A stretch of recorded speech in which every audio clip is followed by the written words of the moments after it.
Weekly Neutralizer News Report.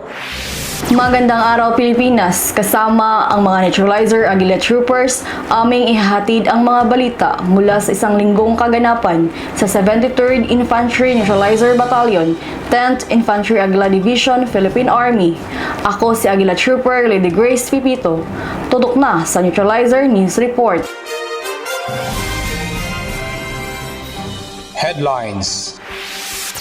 Bloodletting activity, voluntaryong nilahukan ng mga kasundaluhan ng 73rd IB. At information caravan, kaugnay sa pagunita ng World Day Against Child Labor. Pinangunahan ng Davao Occidental General Hospital katuwang ang kasundaluhan ng 73rd Infantry Neutralizer Battalion at iba't ibang ahensya ng pamahalaan ang isang makabuluhang bloodletting activity. Nasa detalye ng balitang iyan si Aguila Trooper Johnson Militado.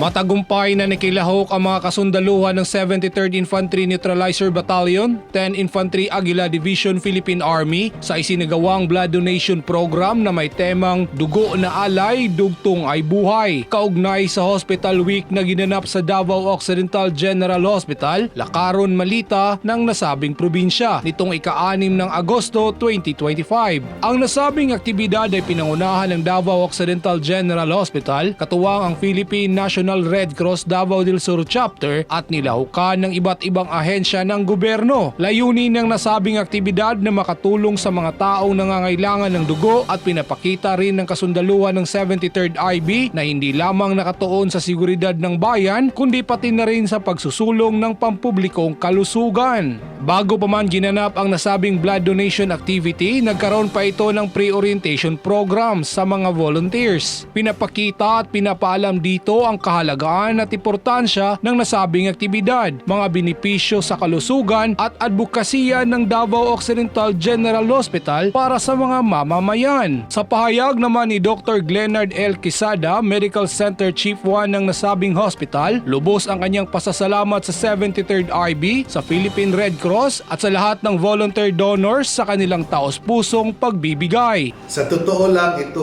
yung record-breaking. Ibig sabihin, ito yung pinakamarami so far sa nakandak namin na bloodletting activity. This activity, we were able to get at least 70 bags, units of blood. Ito yung first time na kasi karaniwan is nasa 50 and below units lang ang isang activity. With the coordination with the men in uniform, particularly sa 73rd, nakaabot kami first time ng 70, at least 70 bags.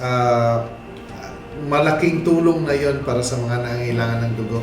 Dagdag pa ni Dr. Quezada, ang pagtutulungan na ito ay tunay na nagbibigay buhay at pag-asa sa marami. Hihikayat ko po kayong mag-donate ng dugo. Hindi po natin dapat ikatakot yung pag-donate ng dugo. Isipin po natin, kada donate natin ng dugo, we might be saving isang buhay. One life will be saved. Of course, kami sa Davao Occidental General Hospital, being a national government agency institution, we will continue to serve not only just the constituents of Davao Occidental, but doon sa nangangailangan na pumunta dito sa hospital, we will give them the service the best that we could so that yung ma-fulfill natin, ma-alleviate yung kanilang suffering at maibsan yung mga pangailangan, lalo na ngayon sa pangailangan sa dugo.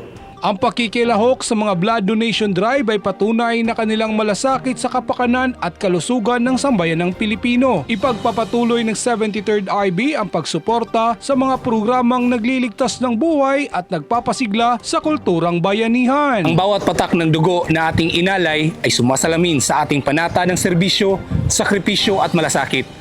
Mula dito sa munisipyo ng Malita, probinsya ng Davao Occidental, Aguila Trooper Johnson Militado para sa Neutralizer News Report. Nakilahok ang kasundaluhan ng 73rd Infantry Neutralizer Battalion sa isinagawang information caravan na pinangunahan ng Department of Labor and Employment Davao Occidental. Nasa balitang iyan si Aguila Trooper J. Garcinia. Matagumpay na isinagawa ang Information Caravan bilang pagunita ng World Day Against Child Labor na pinangunahan ng Department of Labor and Employment o DOLE, Davao Occidental Field Office kasama ang iba't ibang ahensya ng pamahalaan at stakeholder na ginanap sa New Malita Gym, Poblacion Malita, Davao Occidental nitong ika-6 ng Agosto 2025. Ang nasabing aktibidad ay naglalayong wakasan ang child labor sa pamamagitan ng pagtugon at paglapit ng mahahalagang serbisyong panlipunan at pagbibigay ng tamang impormasyon. Kabilang sa nasabing programa ang pagsasagawa ng medical mission, PhilHealth registration, distribution of food packs at iba pang serbisyong caravan na naglalayong mapabuti ang kalagayan ng mga bata at maiwasan ang child labor. Bilang suporta inilahad ng 73rd IB ang kanilang kakayahan, kagamitan at serbisyo kasama ang pamamahagi ng leaflets tungkol sa Army recruitment at alamin ang West Philippine Sea. Samantala naman libreng gupit din para sa mga kabataang dumalo. Laking tuwa at saya ng mga kabataan at nabigyan ng pagkakataon na masubukan ang makagamitan ng Philippine Army. Sa nakasundaluhan ng 73rd IB ay patunay lamang ang pagsuporta sa mga programang naglalayong sugpuin ang child labor at itaguyod ang karapatan ng bawat bata. Sama-sama nating itaguyod ang kinabukasan ng kabataan para sa isang ligtas, payapa at makataong lipunan. Mula dito sa munisipyo ng Malita, probinsya ng Davao Occidental, Aguila Trooper J. Garcinila para sa Neutralizer News Report.